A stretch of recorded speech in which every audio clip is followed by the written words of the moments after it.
المنتخب اول ما واجه فرق منظمه للاسف بان ان احنا بعيد قوي قوي. احنا بعيد، احنا لسه بعيد بعيد بعيد، احنا لسه ما واجهناش السنغال، ما واجهناش كوت ديفوار، ما واجهناش الجزائر، ما واجهناش المغرب. في فرق جامده جدا يا جماعه، اوزبكستان وراس اخضر وبنبان بالمظهر ده بالشكل ده. حاجه صعبه بصراحه، حاجه صعبه. هتقول لي في غيابات، لعيبه مصابه، لعيبه ما اعرفش ايه، امام عاشور وتريزيجيه. صلاح لعب ماتش اوزبكستان ما عملش اي حاجه. وممكن تكون المشكله مش في اللعيبه، المشكله ممكن تكون إن الموضوع بيكون سهل وبسيط بس احنا بنحاول نجود.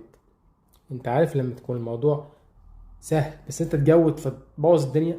حسام حسن بيلعب يعني في ماتش اوزبكستان وفي ماتش بردك الراس الاخضر، الباك اليمين بيلعبوا مساك، المساك بيلعب باك يمين، نص الملعب بيلعب وينج، المهاجم بيلعب وينج، الوينج بيلعب مهاجم. لعيبه كتير قوي مش في مراكزها.